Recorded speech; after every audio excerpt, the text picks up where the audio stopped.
70 वर्षों से अधिक समय तक साम्यवादी शासनों ने 1 करोड़ से अधिक लोगों को मार डाला। ये संख्या दोनों विश्व युद्धों में हुई कुल मौतों से भी अधिक है। अकेले चीन में ही 45 करोड़ लोग भूख से मर गए, 20 करोड़ लोग श्रम शिविरों में मारे गए और लगभग 3 करोड़ लोगों को फांसी दे दी गई। सर्व समानता का विचार 20वीं सदी का सबसे रक्त रंजित प्रयोग बन गया, जिसने पृथ्वी के 1/3 हिस्से को प्रभावित किया और करोड़ों लोगों के जीवन को तबाह कर दिया।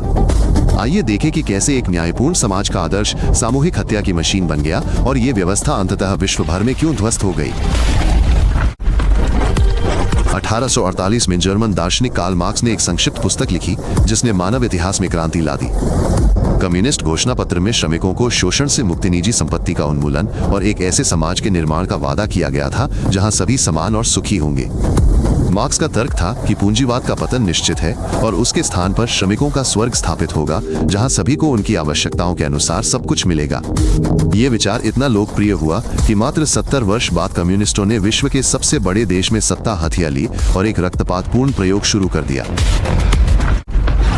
1917 में लेनिन के नेतृत्व में बोल्शेविकों ने सरकार को उखाड़ फेंका और हथियारों के बल पर साम्यवाद की स्थापना शुरू की। क्रांति के बाद के शुरुआती महीनों में उन्होंने शाही परिवार, उनके बच्चों और नौकरों को बिना किसी मुकदमे के उनके घर के तहखाने में मार डाला। इसके बाद गृहयुद्ध छिड़ गया जिसमें पूर्व साम्राज्य में भूख, बीमारी और सैन्य कार्रवाई के कारण लगभग 10 मिलियन लोग मारे गए। लाल आतंक कम्युनिस्टों की आधिकारिक नीति बन गई। कई वर्षों के दौरान सूचियों से लगभग 2 लाख लोगों को मार डाला गया, अक्सर केवल गलत वर्ग से संबंधित होने के कारण। कम्युनिस्ट सत्ताधारियों ने श्रम शिविरों की एक ऐसी व्यवस्था बनाई जिसने पूरे क्षेत्रों को दंडात्मक दास्ता क्षेत्रों में बदल दिया जहां लोग अमानवीय परिस्थितियों में काम करते करते मर जाते थे। गुलाग शिविरों में एक समय में लगभग 2.5 लाख कैदी रखे जाते थे जो नहरें और सड़कें बनाते थे और आर्कटिक वृत्त के ऊपर जमी हुई बर्फ में सोना निकालते थे। मामूली सी गलती पर भी लोगों को वहां भेज दिया जाता था। काम पर 20 मिनट देर से आने पर 1 साल की सजा हो सकती थी। बकी खेत से 3 बालियां गेहूं तोड़ने पर 10 साल की सजा हो सकती थी। इन शिविरों में भूख, ठंड और कमरतोड़ मेहनत से लगभग 20 लाख लोगों की मौत हो गई, जिनमें से कई काम के दौरान ही मर गए और उन्हें बिना ताबूत के जमी हुई बर्फ में दफना दिया गया। 1958 में चीनी नेता माओ त्से तुंग ने 15 वर्षों के भीतर विकसित देशों के बराबर आने का संकल्प लिया और ग्रेट लीप फॉरवर्ड कार्यक्रम शुरू किया। किसानों को कम्यूनों में इकट्ठा किया गया, उन्हें अपने आंगनों में बनी अस्थायी भट्टियों में धातु पिघलाने के लिए मजबूर किया गया और अधिकारियों द्वारा निर्धारित अवास्तविक फसल उत्पादन कोटा पूरा करने के लिए बाध्य किया गया। इसके परिणाम स्वरूप विकराल आपदा आई। किसानों ने बेकार धातु पिघलाने के लिए अपने खेत छोड़ दिए, फसल सड़ गई और कम्युनिस्ट सरकार ने अंतिम अनाज भी निर्यात के लिए जब्त कर लिया। 3 वर्षों के भीतर 45 लाख लोग भूखमरी से मर गए, इतिहास का सबसे भीषण अकाल, क्योंकि लोग पेड़ों की छाल, घास और यहाँ तक कि अपने मृत बच्चों को भी खाने लगे। 1966 में माओ ने युवाओं से हर पुरानी चीज को नष्ट करने का आह्वान किया और सांस्कृतिक क्रांति शुरू की जिसने चीन को पूरी तरह से अराजकता में धकेल दिया। स्कूली बच्चे और छात्र एकजुट होकर रेड गार्ड्स बन गए और संग्रहालयों को तोड़ना, किताबें जलाना और शिक्षकों और प्रोफेसरों को सड़कों पर पीटना शुरू कर दिया।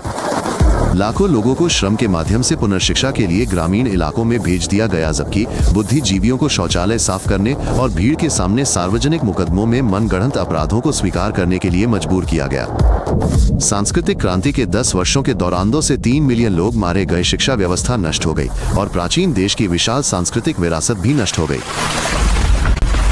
1975 में खमेर रूस ने कंबोडिया में सत्ता हथिया ली और पूरी तरह से साम्यवाद स्थापित करने का फैसला किया।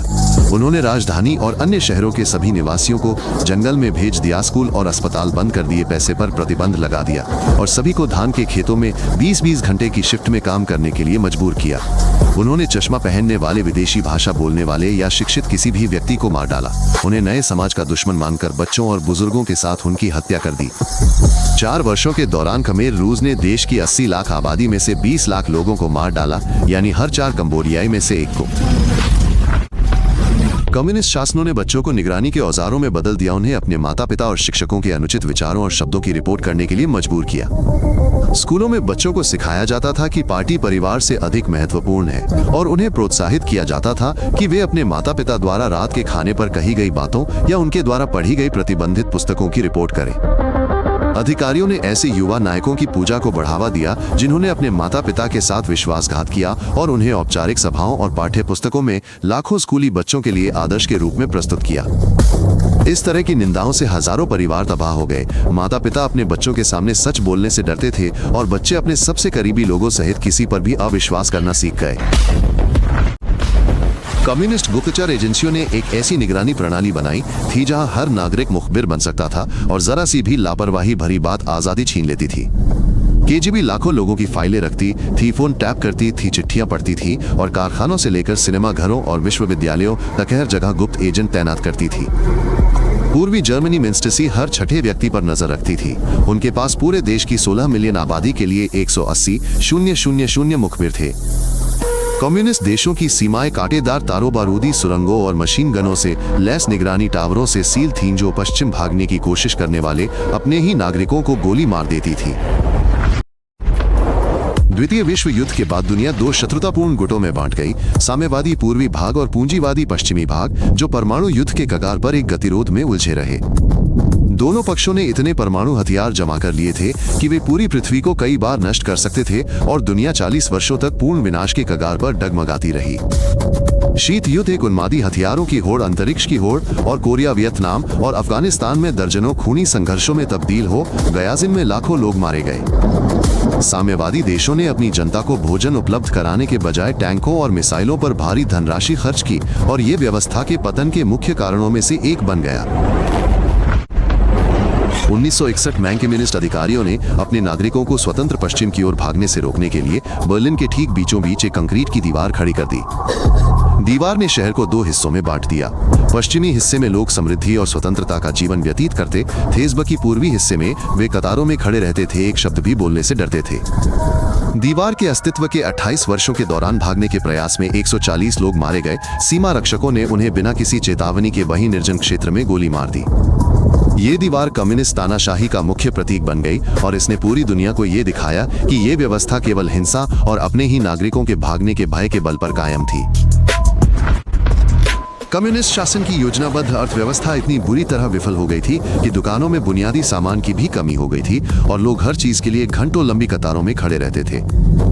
फर्नीचर, टेलीविजन या फ्रिज खरीदने के लिए कई सालों तक विशेष प्रतीक्षा सूची में अपना नाम लिखवाना पड़ता था और सरकार द्वारा दुर्लभ वस्तु के आवंटन का इंतजार करना पड़ता था। किराना दुकानों में 3 तरह के सॉसेज, 2 तरह के पनीर और लगभग न के बराबर फल मिलते थे। अलमारियां खाली थीं और लोग टॉयलेट पेपर के लिए रात भर कतार में खड़े रहते थे। इस बीच पार्टी के अधिकारियों की पहुंच बंद विशेष वितरण केंद्रों तक थी, जहां आयातित खाद्य पदार्थ और ऐसी वस्तुएं उपलब्ध थीं जो आम नागरिकों ने कभी नहीं देखी थीं।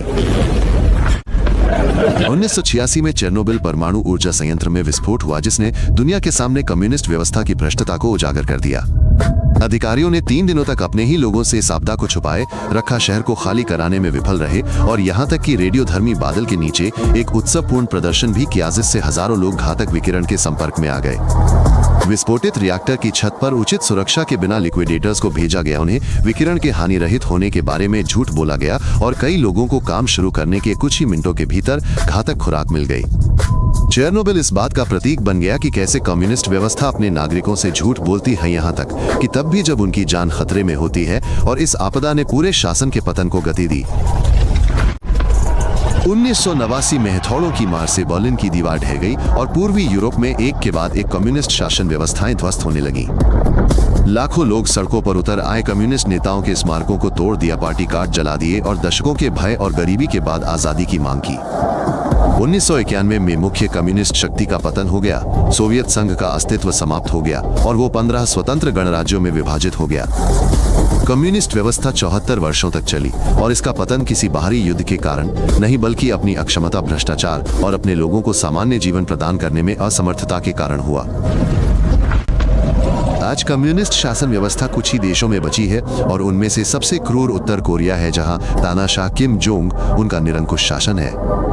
25 करोड़ लोग बाहरी दुनिया से पूरी तरह कटे हुए हैं, इंटरनेट नहीं है, देश छोड़ने का अधिकार नहीं है और गुप्त पुलिस की निरंतर निगरानी में रहते हैं। सरकार की किसी भी आलोचना के लिए लोगों को उनके बच्चों और माता पिता सहित यातना शिविरों में भेज दिया जाता है, जहां वे पत्थर की खदानों में काम करते हैं और भूख और यातना से मर जाते हैं। तानाशाह मिसाइलों और परमाणु हथियारों पर पैसा खर्च कर रहा है, जबकि आम उत्तर कोरियाई लोग भूख से मर रहे हैं, घास और पेड़ों की छाल खा रहे हैं और मध्य युग की तरह जीवन जी रहे हैं।